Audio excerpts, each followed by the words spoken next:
गांव में गोपाल नाम का एक किसान रहता था।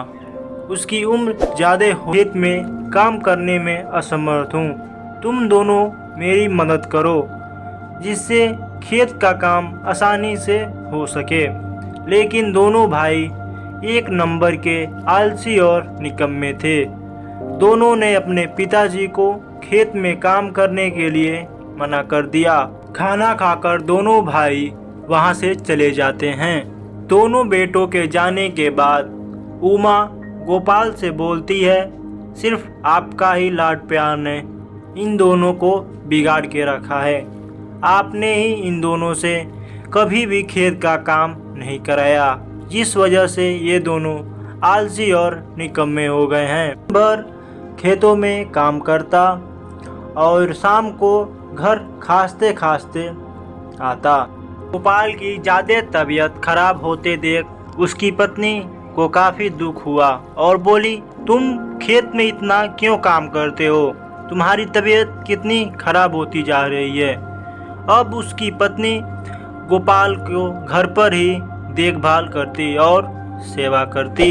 एक दिन गोपाल घर में अकेले बैठ यह सोच रहा था कि मेरी तबीयत दिन पे दिन खराब होती जा रही है।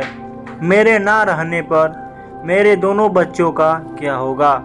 यह सोच ही रहा था कि तभी उसके बचपन का दोस्त शंकर वहां पर आता है।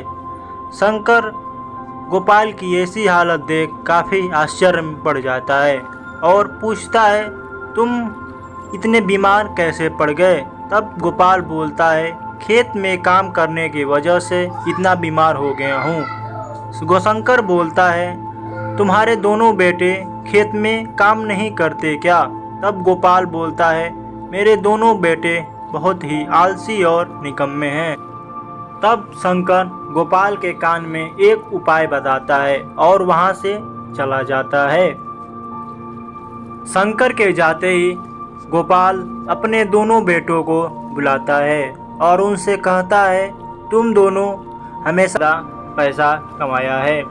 यह बात सुन उसके पिताजी काफ़ी खुश होते हैं और कहते हैं, तुम दोनों ऐसे ही मेहनत करते रहो। दोनों वहां से चले जाते हैं। तभी गोपाल की पत्नी वहां आती है और खुश होकर कहती है, हमारे दोनों बेटे इतने अच्छे और कर्मठी हो गए, आखिर ऐसा कैसे हुआ? तब गोपाल उसको बताता है, शंकर आया था। शंकर ने मुझे एक उपाय बताया। उसने बोला, तुम्हारे दोनों बेटों को पैसे की लालच ही सीधा कर सकती है।